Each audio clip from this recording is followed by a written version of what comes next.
If it's your story, why do you let others write it and tell it for you? Every great story has heroes and has villains. My question is, which one are you, and might you be both on any given day? Do you really believe that you're writing your own story? Do you fully claim the pen? Do you fully own the paper and the power of crafting the tale of your life or your business?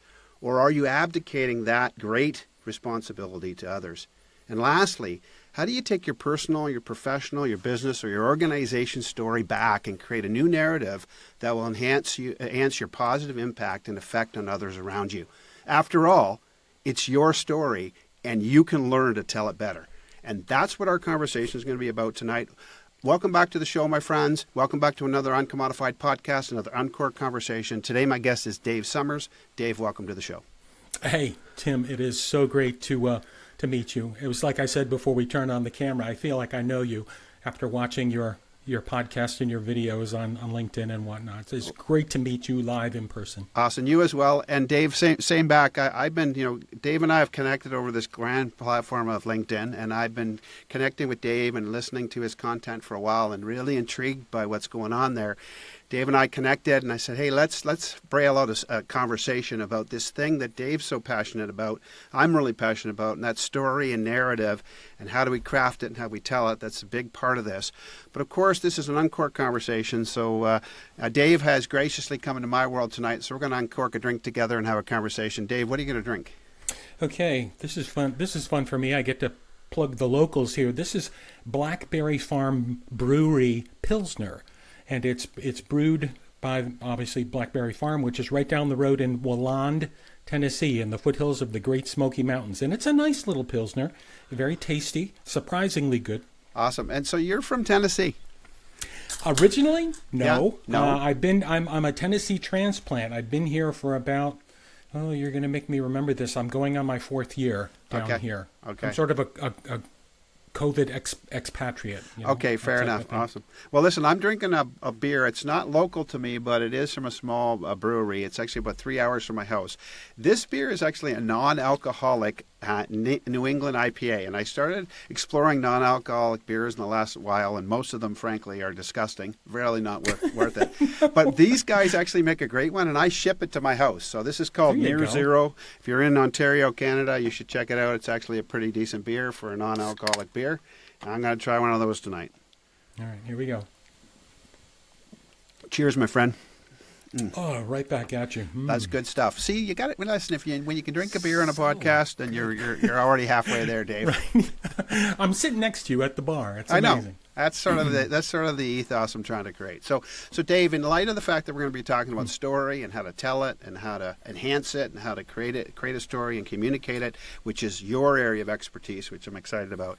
So instead of me introducing your story tonight, I'm going to let you do that. So here's a question, Dave. Who are you and what is your story? I'm Dave Summers. I'm the owner-founder of Pine Mountain Digital, which is basically me at this point, but I do outsource a lot of other creative, both design and content work to other people in my sphere. But I'm a digital media consultancy. I help people show up better online, whether it's live events such as like this, or book launches, or product launches. So there's the live components and there's the on-demand components. I have many podcast clients, associations, government organizations, international geopolitical organizations. I help people with video blogs. A lot of those people are C-suite executives who just want to show up better, kind of brand themselves outside of their company. And I work with a lot of university professors, authors, and thought leaders as well. And again, it's a mixed bag. It's audio, it's video. I help them put it together. I help them kind of get to the core of the message they're trying to communicate. And I work really hard at trying to get them to be, and this is probably a dangerous word to use, but I'm sure you dance around it a little bit yourself. I try to get them to be authentic. I try to get them to be their real selves, their real voices, that type of thing. So, which is hard to do. It's well, and for what kind of reasons? they're fearful. Yeah. Or they're too confident, or they've watched too many. I'm not going to drop names here, but they've watched too many high-level consulting, feel-good, life coach stuff, and they think they have it figured out, you know. Yeah. And also a lot of the other work that surrounds their showing up online, the branding that surrounds it, whether it's the graphic, the audio, the imagery, isn't appropriate for them. I mean, how many times do you see people who use these videos and you're like, whoa, what is this? What am I looking at? It's like Pixar or Industrial Light and Magic, and then you find out it's Joe Bag of Donuts who just wrote this book about, you know, coaching or working with China or something like that, and you're like, well, you know, this is so off-brand. Anyhow, I help people think through stuff like that, and I work with the content that they have either generated themselves or that I'm able to help them produce. Okay, awesome. So, hey, so Dave, I mean, imagine you weren't just born into this. You probably didn't start doing this from the time you were a little wee baby. So, how did you find yourself in this career? Like, how did you find yourself? What was your journey? What's your story of how you found yourself coming into this, and what attracted to you? Well, there's the really long mini-series version answer to that. And then there's the, I think, more abbreviated version. So I'll kind of give you the montage of kind of how I got here. Okay, at a very early age, I was a huge fan of Godzilla movies, and why was that? Well, it was interesting to me as a kid growing up, and I'm talking like 8 years old. I used to sit. You used to catch the movie of the week or something like that from the New York cable stations, and they would play the same movie like all weekend long, and so you could watch it over and over again. And Godzilla was featured a lot. And at an early age, I realized it was a guy in a suit. At a really early age, I was like, they dressed up this guy and they blew up scale model Tokyo, and then for the next movie, Tokyo was back and they blew it up again. And the thing I marveled at, even as a young kid, was there's people in there, and there are people making this thing to blow it up and tell a story. But there was production there. There were people behind a camera. There were people putting in sound effects and bad animation and whatnot. So that's kind of how I got started in the whole storytelling and deconstructing the bits and pieces of what went into a story. I did some animation when I was a kid. I was a musician all the way through school, learned how to read music. I'm a bit of a drummer. You know what I mean? So there was always this sort of deconstructing, but also performing, you know, side of it. I got into college, and what I did at college was I had a dual major. And this is the weirdest major way back then, was I did film and video production as my primary major, a Bachelor of Fine Arts degree. And my minor was in business. So and people are like, what are you sniffing? Why are you doing the two of those together? And that turned out to be hugely important to me, because I got to a point where I was able to storyboard better. I was able to budget better. I was able to, again, take things apart, take a project and take it apart and deliver something that you know, it was everything I wanted to get done in that project was done because I had accounted for the time and the money and the creative and the whatnot. And you also learn how to, you know, build teams and work with a lot of people, both in front and behind the camera. Yeah. Then I studied computer programming because I met the girl I was going to marry, who I'm still married to, 3 children, 3 grandchildren later, you know what I mean? And so I'm an old guy. And I needed a job. So I studied computer programming. I became a computer programmer. And I was very kind of resentful at a certain point, you know, that I wasn't making movies and I wasn't making videos and I wasn't employed by some major network or something like that. And I was like, oh, if I haven't ever had to do it all over again, I'd never study filmmaking, whatever. And then something weird happened. I can't remember the exact you know, group of years that had happened, but all of a sudden, desktop computing, computer systems became far more sophisticated with the colors and the sounds and the video they were able to deliver. And there I was, working for a Fortune 50 company at that point, helping them figure out how they could utilize the burgeoning new nascent multimedia capabilities that were in these computers for training, for marketing purposes, for presentations, for all these different kinds of things.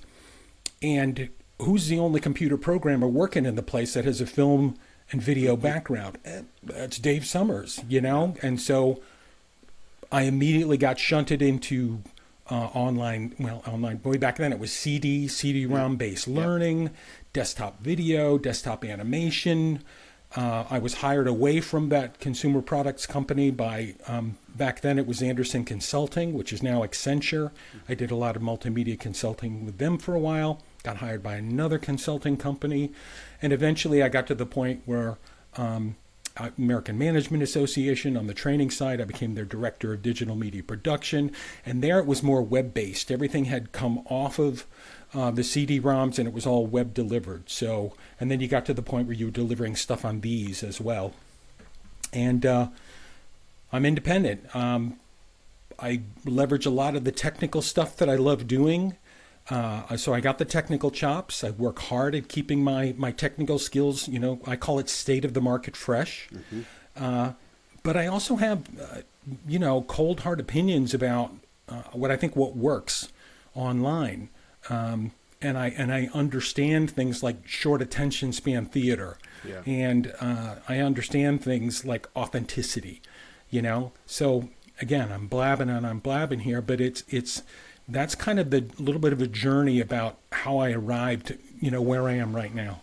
No, and first of all, I don't see it as blabbing. So I really appreciate understanding the journey of how you got here, because that gives my listeners some sense of who you are, where you've come from, and your background in this conversation. So let me paint you a picture. Let's just say I came to you and said, look, I want to figure out how to tell a better story, and I want to understand what makes a better story, and what are the typical problems that people run into when they're trying to craft and communicate their story.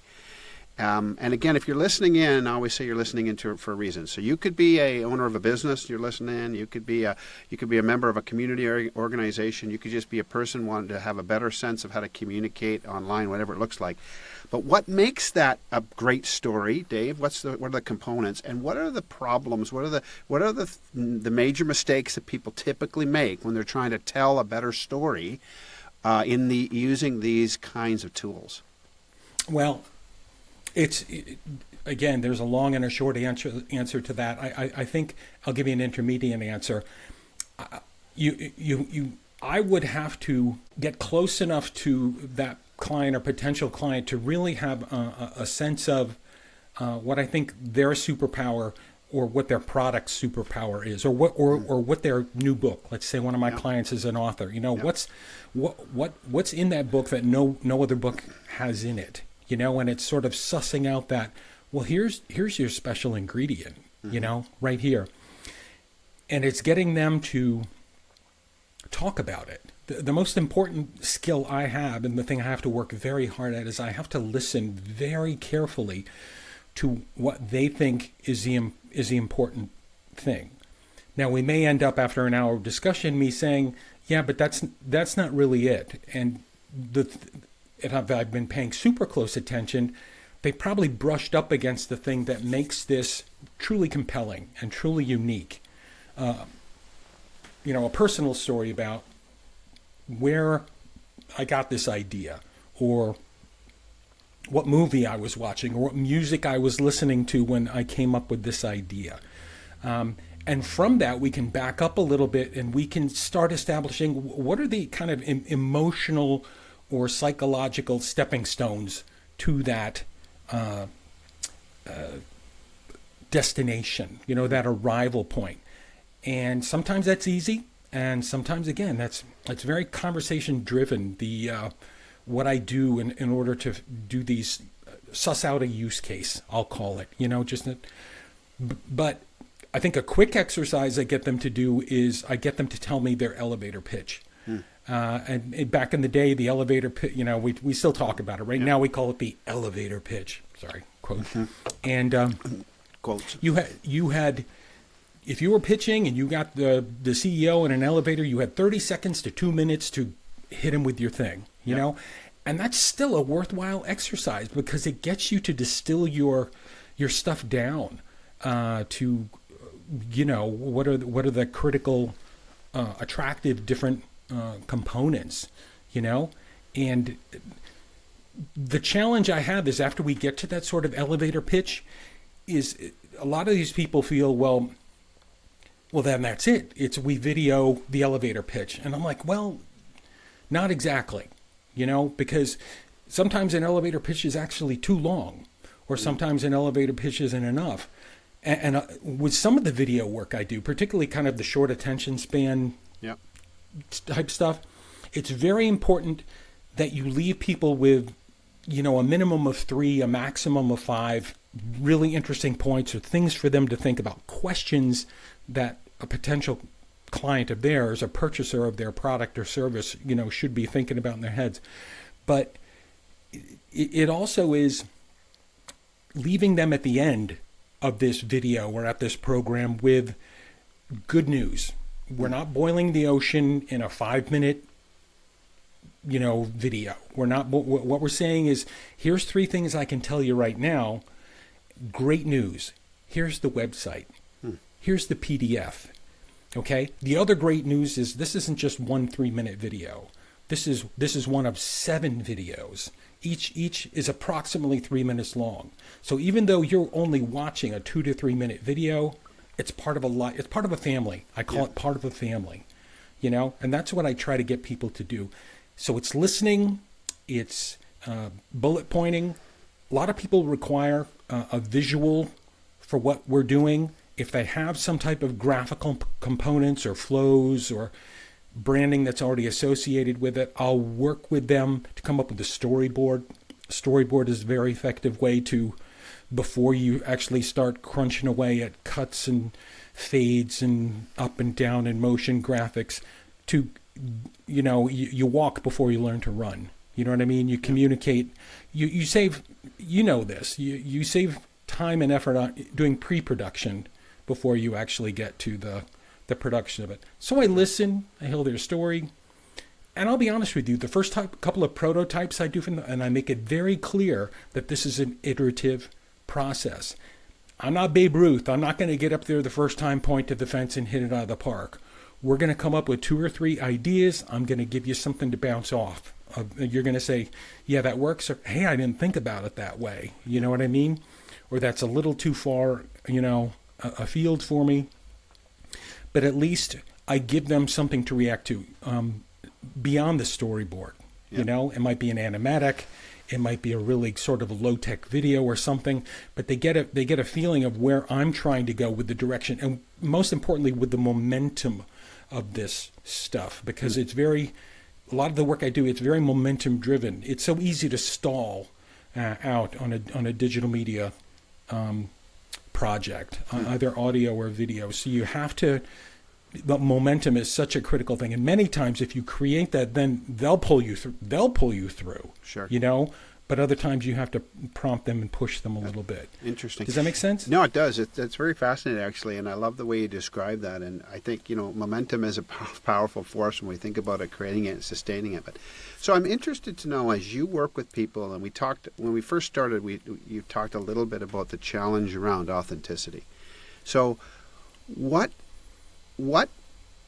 is the core reason from your perspective? Like, what causes a person to struggle with their authentic self and trying to bring that? And what do you think what does it do in a video or in a campaign that you're running or you're trying to do as a communicator?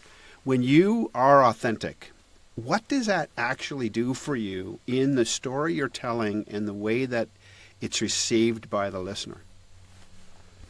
From a storytelling perspective, I mean, think about, you know, I'm a Cub Scout, Boy Scout from ages and ages and ages ago, and some of the most memorable, I mean, crazy, scary ghost stories I ever heard were sitting around, you know, a crackling campfire on some like October evening, camping out with these other kids. You know what I mean? And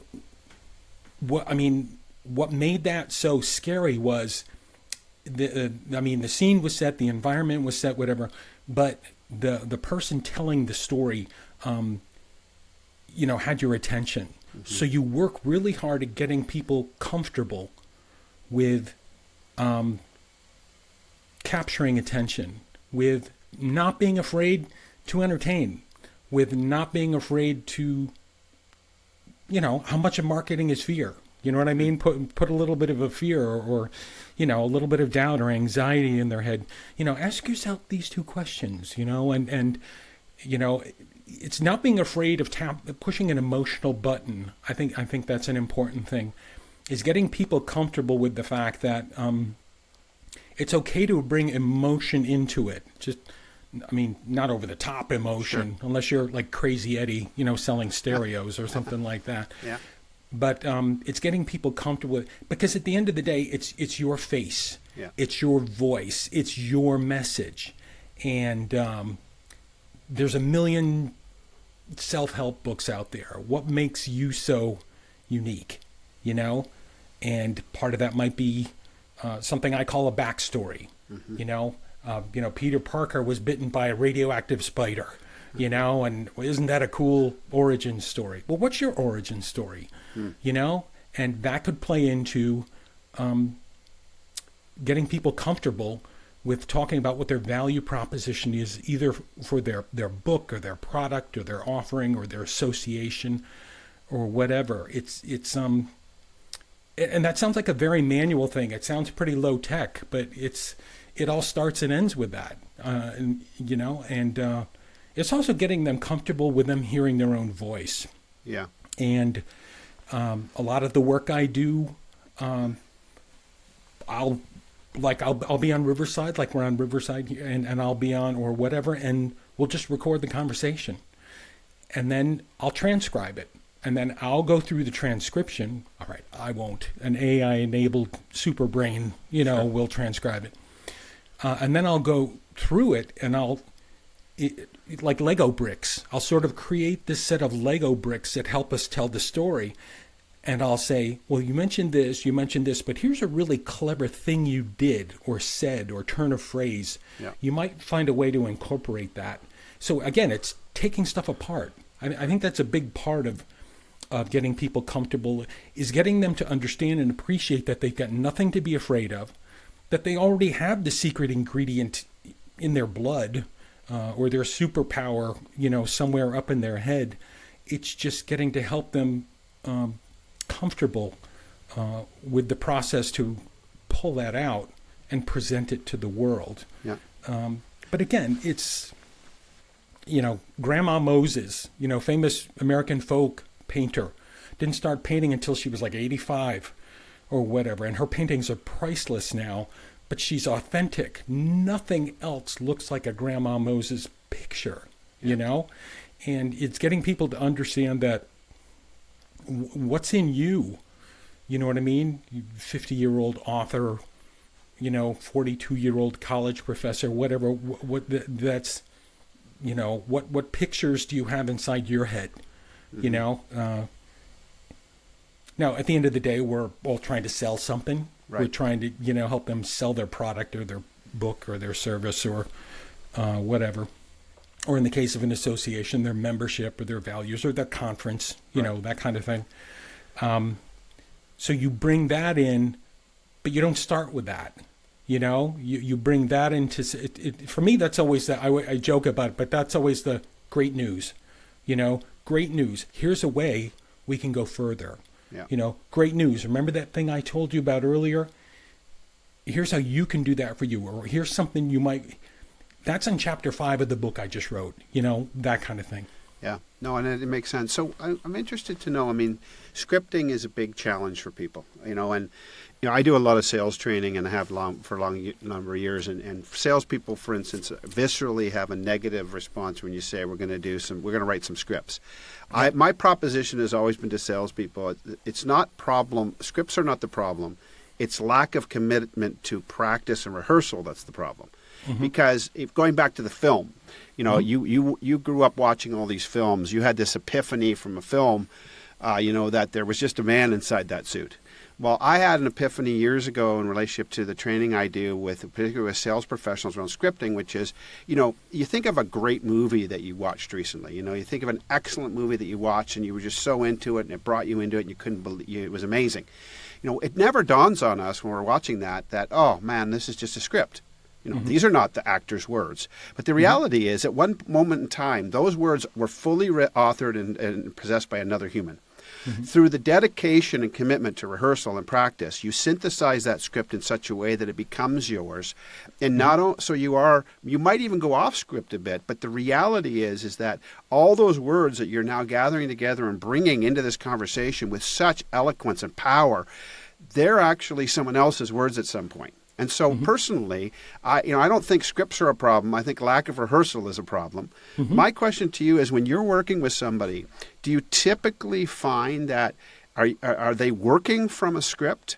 Are they and then how do they find the sweet spot with that? Because that's a delicate balance, I think.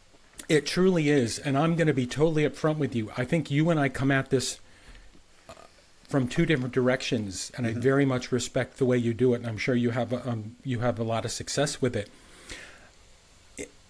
Most of the time, I try to talk them out of scripts. Okay, fair enough. And what do I mean by that? I mean, unless I'm working with a professional actor or a professional voiceover artist, I don't want them reading a script. I don't want that at all, because.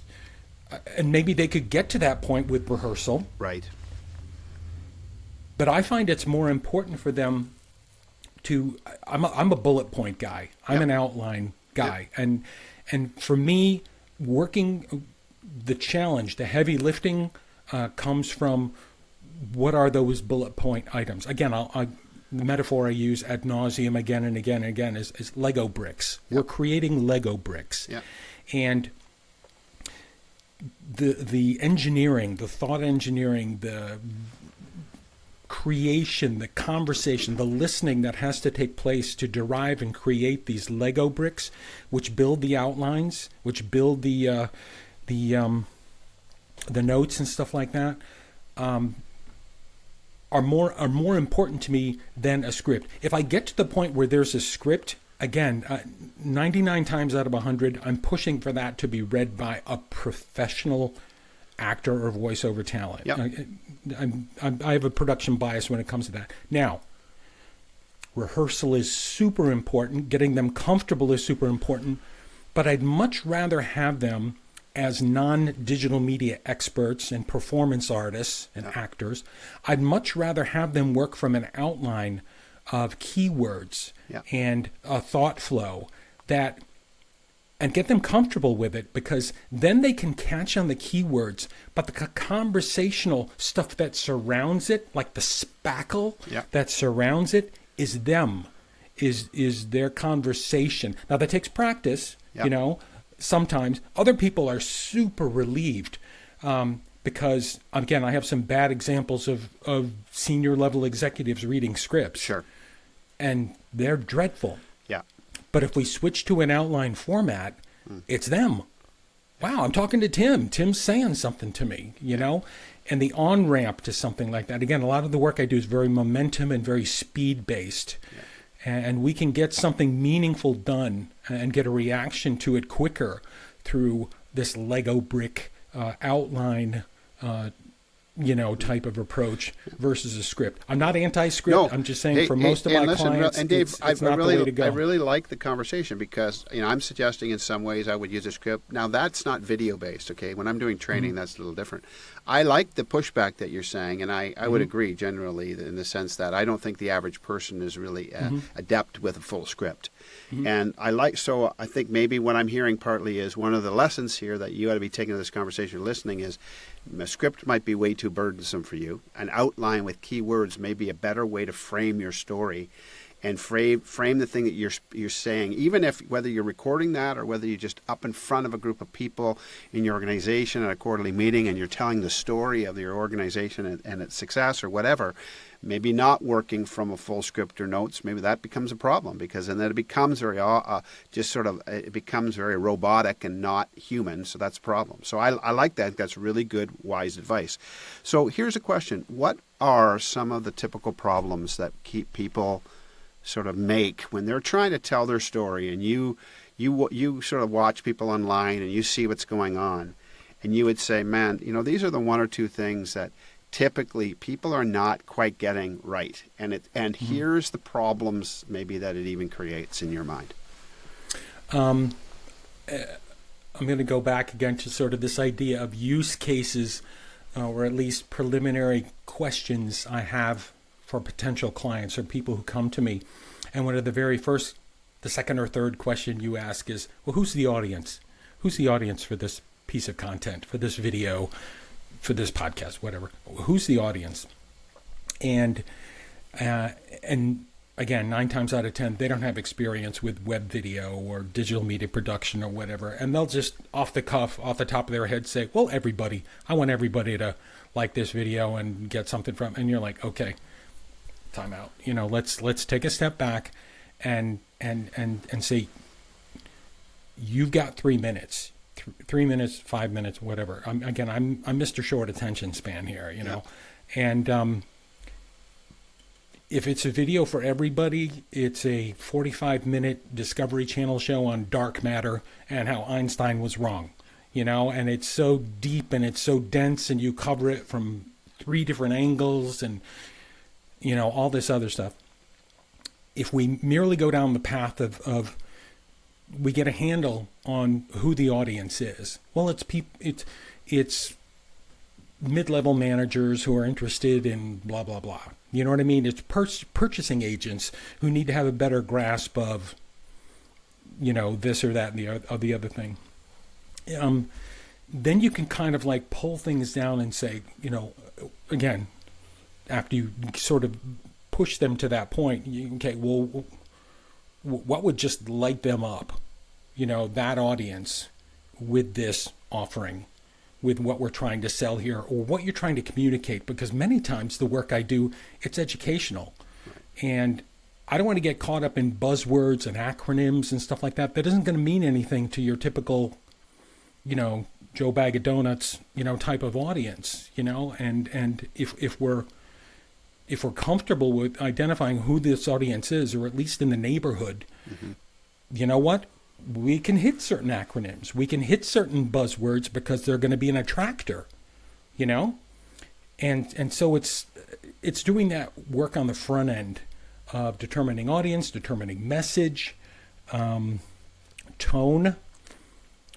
Sometimes they're very serious, and I got to talk them down and say, sure, it's a serious topic, but just as a spin, what if we took a fun approach to it? You know what I mean? What if we had a little fun with it?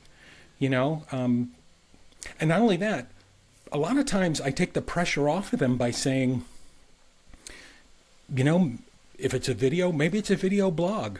Maybe it's a podcast where you have a conversation with somebody and you're not totally on pressure for being on screen or your voice, for X amount of time, and you have to, God help you, be interesting for, 5-minute stretches and stuff like that. But there's somebody else you're having a conversation with that can be in and around this topic you want to, get out into the world. Sometimes they get huge, they're incredibly grateful, and they're very relieved that they don't have to carry the whole thing. Yeah. So sometimes it depends. Sometimes that works as well. Interesting. So focusing and understanding your audience is a critical piece of creating good content that's going to live within a certain thing, trying to speak to everybody at once, not a generally great idea. And then you've got the, we'll call it the fun factor, but bringing something maybe into that creates I suppose in my world, sort of a unique or uncommodified maybe way or of approach to that subject matter, so that it does stand a little bit on its own. It stands out a little bit in that. And so you've got this thing around focusing on an audience. You've got bringing the right tone and what tone. And I think intonation, when I think of tone, I also think of intonation. It's amazing how loud a whisper can be. To me, when I speak and communicate in public, like in live settings, I use a lot of I change intonation, I change pitch. And part of that is getting people to sort of almost emotionally leaning in to want to hear. And there's something that happens. And so when you can be, not just monotone, but you can have some crescendoing, you can have some of that whisper and get a little bit more quiet and get people in. I think there's some really powerful tools that we can use as communicators, whether it is, again, in person, but then particularly once we're getting into, audio or video, production quality is important. For those of you who Yes. follow my podcast, and I told this today when we started, we do not produce our video on YouTube. And that, frankly, is probably not a great idea. We don't have a massive YouTube following. I probably need to really look at if do I want to do it, I should probably do it better. Now, but when it comes to audio quality, because, again, it's so important to me. I have two producers that work for me. Both, one of them is a musician, the other is a technical editor. And I know that because we've gotten comments that I think that our production quality of a podcast, I'm very proud of. We've actually had people contact us about the production quality of the Uncommodified podcast. Now, of course, I get to control my mic typically, obviously, because I'm in my studio. My guests, not so much. Now, with you, Dave, different because you understand this. You've got your quality of experience for Mike is a lot different than a lot of the guests that I talk to. But again, these kind of things, bad audio is bad audio. You can't, it's just terrible to listen to. And so production value and production quality is something, and it's almost like for me, and maybe Dave, I'd like your advice on this. I have a philosophy, and I could be dead wrong. And by the way, if I am, please challenge me because I love it. I actually feel like in today's world, you either got to go super raw and underproduce, like Blair Witch, out in your backyard with your iPhone, which is fine, and that'll work on social media, or you probably need to get really good production value. But if you get stuck in the middle where it's just really poor, that's a problem for me. But I think you can get away with really underproduced stuff, but it's all about environment. Like, what is your gut on that? My gut on that is I'm a snob. Sorry, true confessions. That's good. I like it. Give it to me, Dave. Give it to me right between the eyes. My gut is I can't forgive you if you have bad audio. Well, bad audio, of course. Don't like bad audio. It starts with great audio. Okay. And when I say great, we're blessed to live in a time where we have digital media technology, both hardware and software, that allows, average people to record high quality stuff, whether it's audio and video. The point is you have to hit that bar, and I call it the battle for enough. What is enough? And on the audio side, it's crisp, it's clear. I can hear consonants begin and end. I can hear clear S's. I don't hear fans or noises or ambulances or barking dogs or whatever. And that's ironic because you've seen my Dawn Patrol video blog I do on LinkedIn, and my dog is like my co-star. But I work hard. Even on that video blog, I work very hard to make sure that the audio and the video is as under the circumstances, is as crisp as it can be, and the audio is as tight and well balanced as it can be. And most of them are shot outside. I'm hiking, I'm walking at Dawn Patrol, walking my dog or in the backyard or something like that. And so I have trouble forgiving people for bad audio. Bad video is I'm a little snobby with that too. There it's don't jitter, don't shake. Some people are shooting stuff on their phone, and I can see every bounce of their step or their run or something like that. And I'll forgive it if it's like a 15 to 30-second, video that's very pithy or funny or something I'm into. But don't ask me to put up with every step for a minute, 90 seconds. I'm sorry. So you have to attain enough. What's that threshold you have to hit? If you've got the time and you've got the money, and let's say you're doing primarily an audio program, and I seriously admire you for the way you approach the audio side of this program. You're only doing yourself a service. Years from now, people will listen to Tim Windsor and go, man, that sounds good, and you're doing your audience a favor. Yeah. You're not asking them to put up with you. You're saying, hey, there's this is a person who cares about that. So you're right. It's the quality. Yeah. No, and it's a good point. And quality matters. And between you and me, and I know you agree, you don't have to actually admit it in public, but I know you agree, there is so much, when I say capital M, there is so much garage and not good quality stuff that's available on the public internet. On YouTube, it's like 85 to 92% of it is just garbage.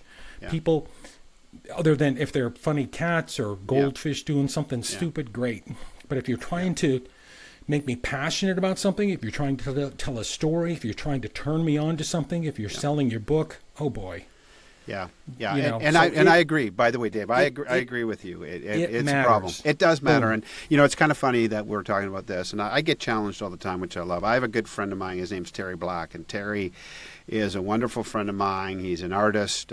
He's a film producer. He's worked with the likes of Daniel Langlois. I mean, he's a force to be reckoned with. He's a really fascinating guy. And Terry is a good friend of mine, and Terry graciously will call me up sometimes, particularly around my video that I'll shoot or something, and he will graciously chew me a new one, which I appreciate actually, because he is so it's out of love. Yeah, it is. But it does, and he will critique. He'll say, Tim, like seriously, did you not think of? And we were shooting a podcast video recently. We did a live recording in my producer's dining room, and it was a different. We don't typically do it that way, and we had 3 people on a mic and all that. Anyways, just sort of not thinking through the process, just shooting video. Well, Terry calls me and he's like, Tim, you got to take that video down, man. That's terrible. He said, did you not think of where you put the guy's book? Did you not think of, your Scotch bottle was right in front of the guy's face most of the time. And he's like, do you not think of these things? And I'm like, Terry, no, actually, I don't think of these things. So, but you know what? This is what I believe. Benjamin Franklin is famously quoted as saying, if it hurts, it instructs. Okay, so every once in a while, I get feedback, and it hurts a bit. You go, oh, man, that hurts my ego. But you know what? Terry's right. I can do better, and I can challenge myself. So, listen, as we bring this podcast in for a landing, so I want your challenge around audio. It's got to be audio's big, video's big, but what your biggest sort of pet peeve when you look at stuff and you go, man, it's your story and you could tell it better. That sort of theme we're talking about. What's the number one thing? And it could be something we already talked about. I don't know, but what's the number one thing that just sticks in Dave's craw where you go, man, in this day and age, you could do better. You could learn to do better. Just think about this next time. Yep. I can give you an answer to that without thinking about it too much. Get it done. Get to the point. State your case. Go away. Say goodbye. Don't talk for too long. Don't be boring. And one of the best ways to not be boring is to get it over with. It's to don't oversell. Okay, if it's a sales thing, get in, get out. And so I think that's my pet peeve is people feel, and some of them are wonderful people. I'm sure they're wonderful people, but they talk for too long. Yeah. And when you get to the point where you're, again, short attention span theater, when you get to the point where you become even the slightest bit boring, or you do something, you have a mannerism that annoys me or something, then I begin to get distracted. And then I begin to notice the weird little magnets you have on your whiteboard behind you. There you go. And, then I begin to notice like the little plastic bins you've got up on your store. And then I notice your shirt's got a fray on the, you know what I mean? It's you want to do yourself a favor, figure out how to get your point across, be interesting, deliver passion, drop a couple gold bars, and it's like that movie, That Thing You Do. One of my favorite movies of all time. The best instructions are from, not coincidentally, Tom Hanks, who's their manager, also the director, the manager, who basically says, you get out there, you sing the song, and then when you're done, you unplug your guitars, everything, and you run. You don't walk. You run off stage. You know what I mean? So that's my advice. Wow, that's good. Get in, get out. That's great advice, by the way, and I love it. And I'm laughing because you're talking about things that annoy me. And I'll go back to Terry. Terry, I'm a hand talker, okay? So Terry tells me to change the frame so my hands aren't so in it. And I say, Terry, if you tied my hands behind my back, I'd be a mute. So Terry will always send me this text after and said, too much hands. So I'm trying to get my hands down a little bit, which is really hard because I'm not Italian, but I could be Italian. If you tied my hands behind my back, and most days I'm mute, so it's a challenge. And I'm learning. And this, again, this is what I love about this grand thing. I'm learning as I go, and this conversation is helpful for me, Dave, and I love having it. I'm learning some things as we go, and I think that's really great advice. Get to the point and get out. I mean, that's powerful advice. Get to the point and get out. If we could all just learn that, we'd be better off. So, Dave, quick question. Go ahead. But the only thing I want to add on to that is but leave them with. I mean, get out, of course, get out. But leave them with good news. Yeah, that's great news. That's here's great news. Here's the PDF. Yeah. Here's my website. Yeah. Here's my book. Here's 3 other videos you can look at. Great meeting you. That kind of thing. Yeah. Okay, I'm going to distill it down to get it done. Get in, get out, leave them with good news, and get off the stage. There's the advice, Dave. Dave Summers, boom, right there. It's Dave, a T-shirt. Dave, you have instructed me already in the wisdom of shooting audio and video. This is good stuff. Okay, so Dave, quickly. Somebody wants to hunt you down. They want to talk to you about how you can help them. How do they find Dave? The 2 best ways are I'm on LinkedIn. Yeah. Just you look for Dave Summers on LinkedIn. I'm there. I post a once-a-week video blog on Thursday mornings called Dawn Patrol. I have a lot of fun with that. Those are short and sweet. There's production value. They're informal. Hopefully they're authentic. And my website, davesummers.com. Awesome. And by the way, I'm gonna vouch for Dawn Patrol. It is authentic. It's real. I love watching the videos. They're super inspirational. There's times where you and I will chat back and forth of the messaging, and I really appreciate what you're contributing to this online world. It's when we found each other through this, and I have a lot of respect for what you do. It is an art form. It's it's part gift. It's a heck of a lot of learning and understanding and expertise. And I appreciate the discipline that you have and the encouragement. You're a super great encourager, Dave. You encourage people online. You contribute. You have this really graciousness. I feel it's a word we don't use a lot anymore. But in my older years, Hey, listen. There's a certain graciousness to who you are and how you interact with people, and I appreciate that a lot. So thank you very much. So here's a question. You're going into a room. This is the Uncommodified podcast. My question at the end of these conversations is usually this. So you go into a room, Dave, full of people, and you're bringing your unique, authentic Dave into that room. What is Dave bringing into that room that you know is your authentic and unique contribution? I make it my business to meet as many people as I can immediately, learn as much as I can about them as quickly as possible.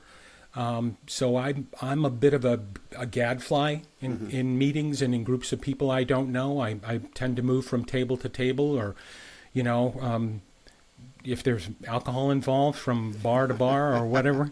But it's just getting to know people and getting to see if I can, within a short amount of time, get them to tell me their story.